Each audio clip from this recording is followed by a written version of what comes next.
When they come for you, they don't come with swords. They come with words, whispers, accusations, stories designed to corner you. And the weak man, he panics, he explains, he drowns in apologies, proof, and excuses. That is the trap. Because the moment you defend yourself, you've already confessed to one thing, that their words matter more than your silence. This is how power works, not in truth, but in perception. The world doesn't follow what is real. It follows what looks strong. Machiavelli knew this. He didn't waste time clearing his name. He let the noise burn itself out while his presence grew larger than the rumor. And when the smoke cleared, he was still standing, untouchable. Here's the law you must burn into your mind. Defending is weakness. Non-reaction is strength. When they accuse you, don't flinch. Don't explain. Don't scramble to clean your image. Stand calm. Stand cold. Let their words bounce off like arrows on steel, because the man who doesn't defend himself becomes dangerous. He becomes unpredictable. He becomes myth. People will whisper, "Why didn't he respond? What does he know that we don't?" And suddenly, the power shifts. The accuser looks desperate. You look untouchable. That's the trick. You don't defend. You flip weakness into power. Type this in the comments right now. Let it seal into your mind. I don't explain. I ascend. Say it again until it becomes instinct, because when they come for you with noise, your silence becomes thunder, and thunder always belongs to the storm. Here's the rule predators live by. Predators don't explain, prey does. Watch the jungle and you'll see the truth. The rabbit makes noise, runs frantic, betrays its position with panic. The lion, silent, still, watching, waiting. One is prey, one is power. And people are no different. When they come at you with attacks, gossip, and slander, they're hunting. They want to corner you. They want you to panic. They want you to defend. Because the moment you defend, you reveal fear. You reveal weakness. You reveal that their words have teeth. But when you stay calm, when you don't move, when you let them throw words like stones while you stand still, that's when the roles reverse. Your silence becomes their paranoia. Your stillness becomes their fear. And suddenly the hunter starts doubting himself. This is the predator's rule. Never defend, never flinch, never react like prey. Hold your ground with cold poise, because the predator doesn't waste energy proving he is strong. The predator doesn't beg the jungle to recognize him. The predator is strength, and strength does not explain itself. Machiavelli understood this psychology. He knew silence and presence are more terrifying than noise. He knew the most feared man in the room is the one who doesn't justify, doesn't complain, doesn't break his stare. That man radiates danger. That man is untouchable. That man is you.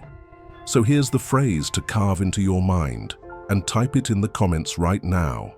I don't move like prey, I rule like a predator. Repeat it until it feels like bone. Because the world doesn't respect noise. The world respects the one who doesn't flinch under attack, the one who stands calm, cold, and unreadable, while everyone else reveals their fear. Here's the truth nobody told you. Your weakness isn't the end. It's the beginning. When they attack, they believe they've cornered you. They think they've found your soft spot, your vulnerability, the crack in your armor. They expect you to panic, to explain, to collapse under the weight of exposure.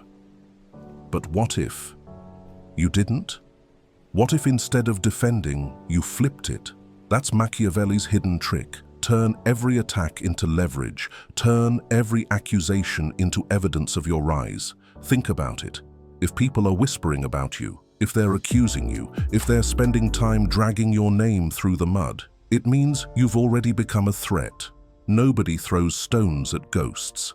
They throw stones at statues, and the more stones they throw, the bigger your statue grows. So when they call you ruthless, smile. Ruthless is what kings are called by the jealous. When they call you arrogant, let them. Arrogance is what the weak call confidence they cannot match. When they say you've changed, own it. Change is proof of evolution. Stagnation is their curse, not yours. This is how you flip weakness into power. You don't fight their narrative, you redirect it. You let their accusations confirm what you already know, that you are above them. The crowd will wonder, why are they so obsessed with him? Why do they keep attacking? And slowly the suspicion turns. They stop questioning you and start questioning your enemies. That's the shift. You never defend yourself. You let their desperation expose itself, and in the end, their attacks become your proof of significance. Machiavelli would say, accusations are fire, the weak burn, the powerful forge weapons from the flames. So let them attack, let them throw mud, let them point fingers, because while they waste their energy, you turn their noise into fuel. Repeat this now, type it in the comments to burn it into your subconscious. Their attacks feed my rise.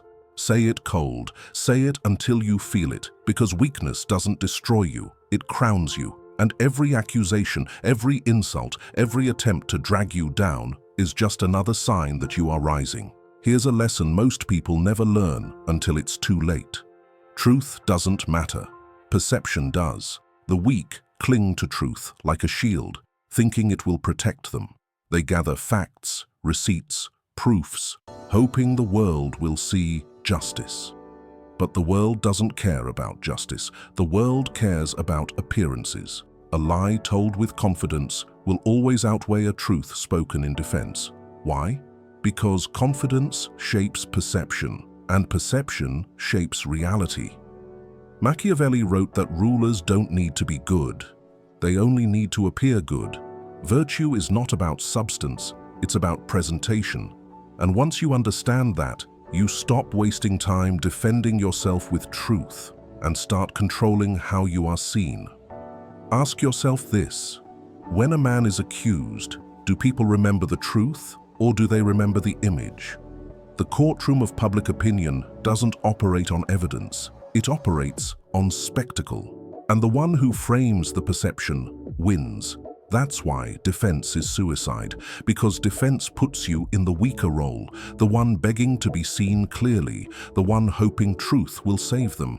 But no one cares about truth, they only care about who looks stronger. So when they accuse you, when they point fingers and whisper, don't respond with explanations. Respond with elevation. Make moves. Appear bigger, not smaller. Let them choke on their own noise while you project cold, unshakable presence.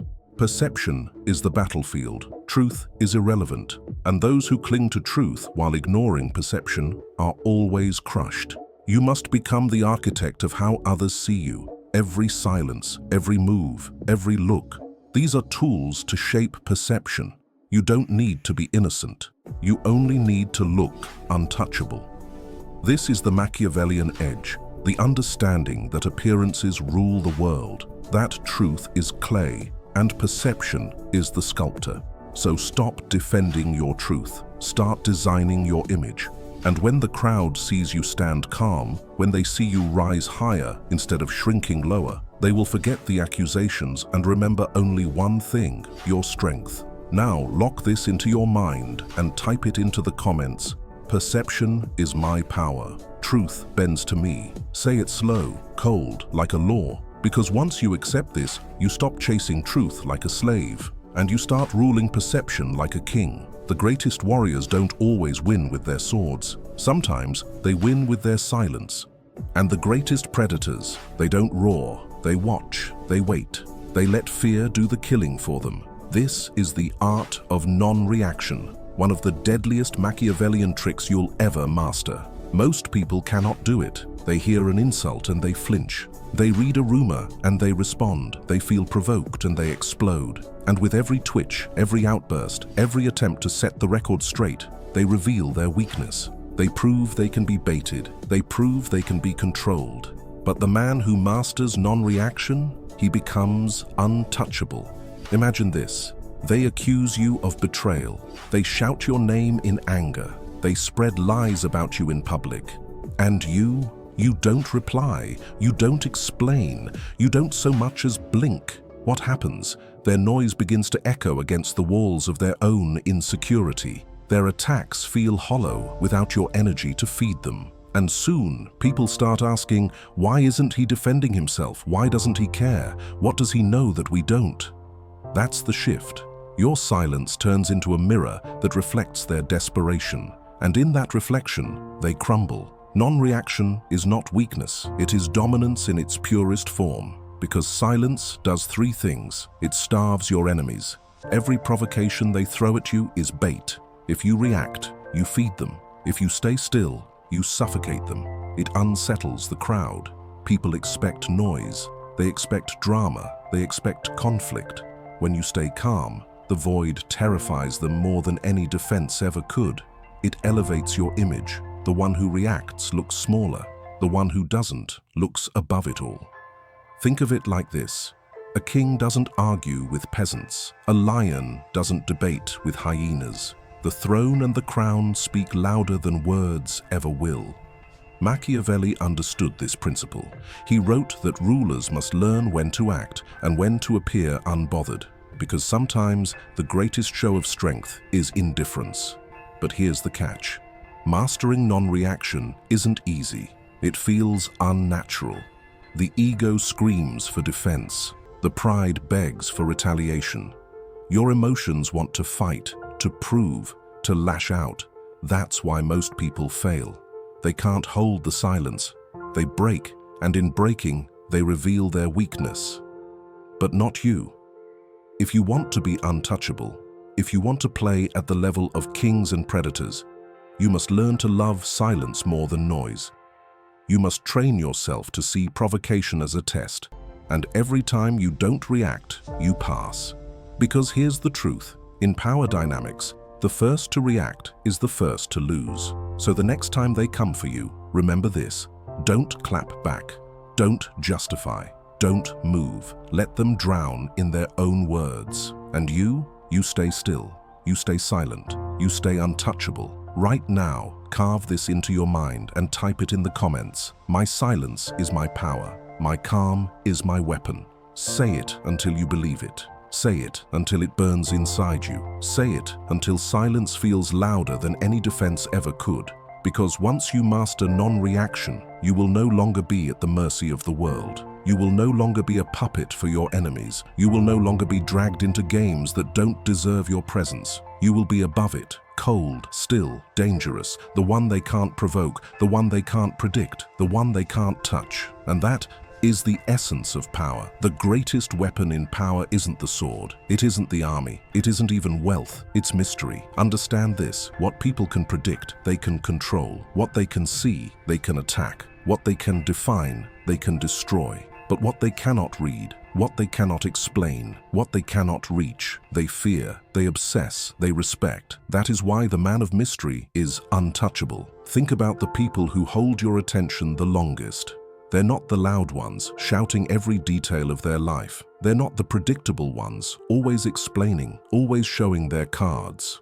The ones who haunt your mind are the ones you can't quite figure out. The ones who smile when accused. The ones who vanish just when the drama starts. The ones who leave every room with unanswered questions hanging in the air. Mystery is a form of psychological warfare. When you don't explain yourself, you force others to explain you for you. When you don't reveal your plans, you make the world waste energy guessing what your next move will be. When you never fully show who you are, you become larger than life. Not just a man, but a story. And stories are harder to kill than people. This is why Machiavelli wrote that rulers must master appearances. He knew that to appear predictable was to become vulnerable, but to appear shrouded, ambiguous, unreadable, that was to gain power beyond the reach of logic. Mystery creates paranoia. Paranoia breeds caution, and caution gives you control. Picture this. Your enemy spreads a rumor. They expect you to respond, to clarify, to defend, but you say nothing. You leave a smirk, a silence, a shadow. Now the rumor doesn't hurt you. It multiplies your legend. People whisper, maybe it's true, maybe it's not. Either way, why doesn't he care? And just like that, you've flipped accusation into aura. You've turned weakness into an atmosphere of dominance. Mystery also changes how the crowd sees you. The masses are addicted to certainty. They want everything explained, simplified, easy to digest. But when you refuse to give them that, you become magnetic. You become the black hole that pulls their attention. Because people chase what they don't understand. Never give them the full picture. Never show them all your cards. Never hand them the privilege of fully knowing you. Instead, master the art of controlled revelation. Show just enough to intrigue. Hold back enough to confuse. Leave every conversation with something unsaid. That is how you make people orbit you like planets around the sun. Not because they understand you, but because they can't. This is why mystery is deadlier than weapons. Weapons can be countered. Mystery cannot. Now etch this into your mind and type it into the comments to claim it. I am not to be understood. I am to be feared. Say it until it feels like armor. Because when they can't predict you, they can't control you. And when they can't control you, you own the game. This is your next step toward becoming untouchable. Sometimes the most devastating strike is the one they never see coming. Not a roar, not a scream, not even a sword, but a quiet, invisible move that changes everything while you stand still. This is the shadow counterattack. Understand this. Your enemies expect noise. They expect you to fight back, to argue, to wrestle with them in the mud. They're prepared for battle, for chaos, for a visible war. But what they're never prepared for is silence paired with results. When you refuse to react publicly, yet continue to rise privately, you create a paradox in their minds. They said you were finished, yet here you are, thriving. They said you were weak, yet your power grows. They said you were irrelevant, yet your name spreads louder than ever. This isn't defense. This isn't revenge in the childish sense. This is domination. The shadow counterattack follows 3 principles. 1. Outperform instead of out-argue. Every word you waste defending yourself could have been invested in building something stronger. Your greatest revenge is not a clapback tweet, not a screaming match, not a desperate essay proving your innocence. Your revenge is standing on a mountain of results while your enemies choke on their own words. Machiavelli himself believed that glory was not in argument but in legacy. Your actions write the story, not their noise. 2. Use silence as the setup. Your lack of response is the tension. It makes the crowd lean in closer. It makes your enemies nervous. It creates a vacuum of expectation. Then, when your results drop, when your success manifests, the contrast is devastating. The world sees not just your victory, but their failure to predict it. It's like a blade that was always behind them, waiting for the perfect moment. 3. Replace, don't retaliate. The highest form of counterattack is replacement. Don't destroy their name, outgrow it. Don't argue with their influence, overshadow it. Don't crush their legacy. Build yours so high theirs disappears in your shadow. Because the one who replaces doesn't need to explain. Think of it like this. Your enemy is shouting from the ground, slinging mud. You don't shout back, you don't crawl down, you don't even glance at them. You keep climbing, and when you reach the top, the entire crowd forgets the one who screamed, because all eyes are on the one who ascended. That is the shadow counterattack. Invisible, silent, brutal. They will watch in horror as you continue to grow while ignoring them. They will taste the bitterness of irrelevance as your silence erases their voice. And the irony? You never even had to touch them. So here's the phrase you must tattoo into your mind and drop it in the comments to burn it into your subconscious. I do not retaliate. I replace. Say it until it feels like steel. Because the real masters of power don't fight with noise, they fight with inevitability. And you are becoming inevitable. N power, you must wear 2 faces, the one they see and the one they never will. Because here's the Machiavellian law. In public, you forgive. In private, you plan. When your enemies strike you, the crowd watches your reaction. If you rage, you look weak. If you defend, you look desperate. If you show bitterness, you look broken. But if you smile, if you appear calm, collected, gracious, the crowd begins to wonder, maybe he wasn't hurt, maybe he's stronger than we thought. That's public power, the ability to show control, to look unshaken, to radiate superiority while others scream like peasants. But behind the curtain, that's where the real game is played. You never forget. You never truly forgive. You study, you strategize, you wait, because revenge, in its rawest form, is not an outburst. It's architecture. It's the slow design of a downfall, built brick by brick, while the world believes you've moved on. Machiavelli would call this the balance of mask and dagger. The mask you wear for the world, the dagger you sharpen in silence. This duality gives you two weapons. One, public calm, appear gracious, appear forgiving, appear above it all. Not because you care about morality, but because perception demands it. People respect composure. They worship those who don't look rattled by petty attacks. The crowd will whisper, "He doesn't even respond. He must be on another level." And in that whisper, you gain power. 2. Private strategy. While they think you've forgotten, you're writing names. While they think you've moved on, you're mapping weaknesses. While they think you've forgiven, you're preparing the blade. Because true revenge is not throwing fire, it's pulling strings. You don't scorch their house. You make sure no one buys from them again. You don't shout their secrets. You make sure doors close quietly in their face. You don't scream their downfall. You watch them crumble as you smile. That's power, not the tantrum of retaliation, the patience of replacement. And here's the irony. The more calm you appear in public, the less they expect what's coming. They laugh, thinking you've let it go. They underestimate you, and that underestimation is the noose they tie around their own neck. By the time you move, by the time you execute, by the time your strategy unfolds, they won't even know it was you. They'll simply vanish beneath the weight of your rise. So here's the phrase you need to breathe like air. Type it into the comments right now. I forgive in public. I avenge in silence. Repeat it until it's etched in your bones. Because in this world, the one who shows too much loses. The one who hides enough wins. Be the calm face in the crowd. Be the storm behind the curtain, and never confuse the two. Because power is not in reacting. Power is in controlling the stage and writing the script they never see coming. Every move until now has been about surviving attacks, but survival is not the end game. The true goal is untouchability. Think about it. Most men spend their lives reacting. They defend, they explain, they fight, they beg. They live on their knees, chained by the opinions of others. But there exists another level, a level where attacks no longer matter, a level where your presence is so unshakable, so far above the noise that you stop playing defense altogether. That is what it means to become untouchable.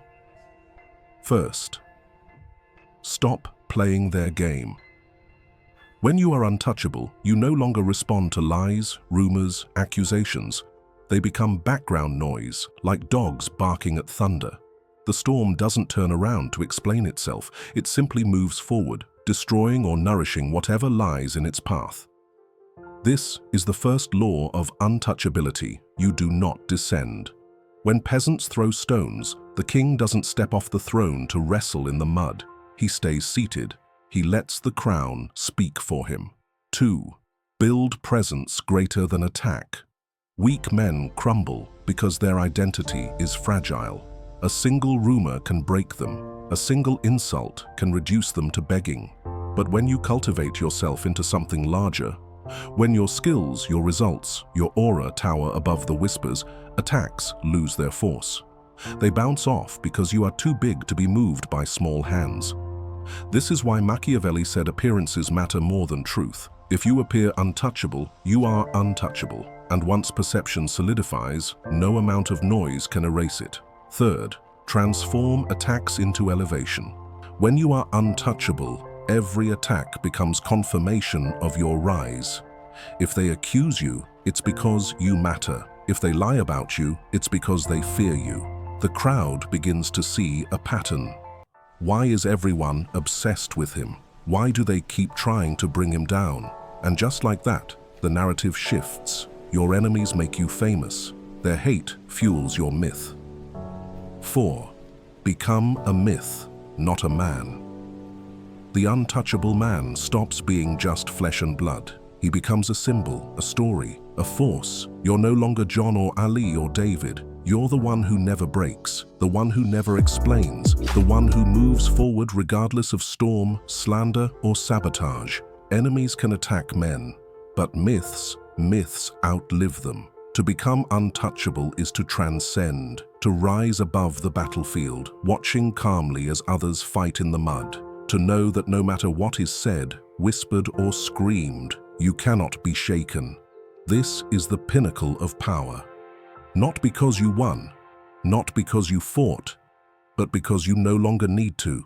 So stamp this into your soul and type it into the comments right now. They attack. I ascend. Say it until it becomes instinct, until you no longer crave defense, explanation, or permission. Because when you become untouchable, you are no longer in the game. You are the board. You are the rules. You are the force that shapes the story itself. And in next part, we seal this journey. The final transformation. Becoming fireproof. Where even the flames of attack can no longer burn you, they only forge you harder. You've learned silence. You've learned mystery. You've learned how to flip weakness into power. But there is one last transformation, the highest stage of all. Not untouchable, not unshaken, but fireproof. Because no matter how strong you become, no matter how far you rise, the world will always try to burn you. They will accuse you of things you never did. They will exaggerate your flaws. They will twist your name, spit on your reputation, and try to reduce your empire to ashes. But here's the law. Fireproof men do not burn. 1. Fire doesn't destroy you. It refines you. Think of steel. It is useless in its raw form, weak, bendable, breakable. But put it in the flames, heat it, beat it, temper it, and it becomes a blade. That is you. Every attack is heat. Every lie is the hammer. Every attempt to burn you is the very process that makes you sharper, stronger, colder. The weak beg to avoid fire. The powerful learn to walk through it. 2. The flames belong to them, not you. When mobs scream, when enemies slander, when the world turns against you, remember this: fire doesn't define you, it defines them. Their noise shows their fear. Their desperation shows your significance. Their fire is not proof of your weakness, it is proof of your power, because no one tries to burn what doesn't matter. 3. Outlast the inferno. The art of being fireproof is patience. You don't rush to put out every flame. You let them burn themselves out. Rumors fade, slander rots, enemies consume themselves in their own hatred. But you remain, you wait. And when the smoke clears, you are still standing, colder, harder, stronger than before. 4. Become the flame.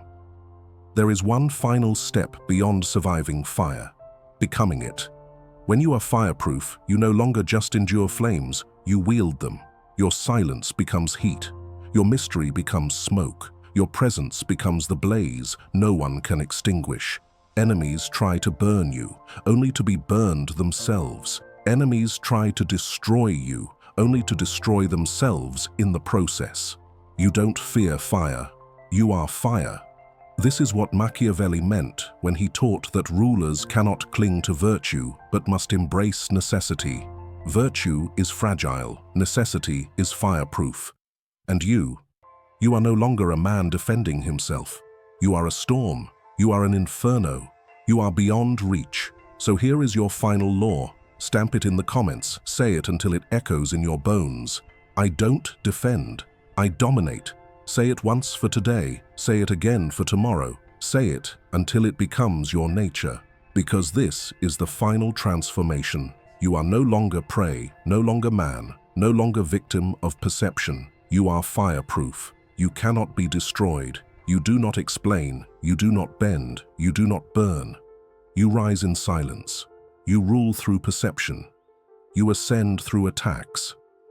And when the world tries to set you on fire, you will walk through the flames untouched, while they are left choking in their own smoke. Like this video. Subscribe to Psycho Wisdom. Hit the bell. Because this is not just content, it's training for the untouchable. You don't defend, you don't explain, you don't burn, you are fireproof.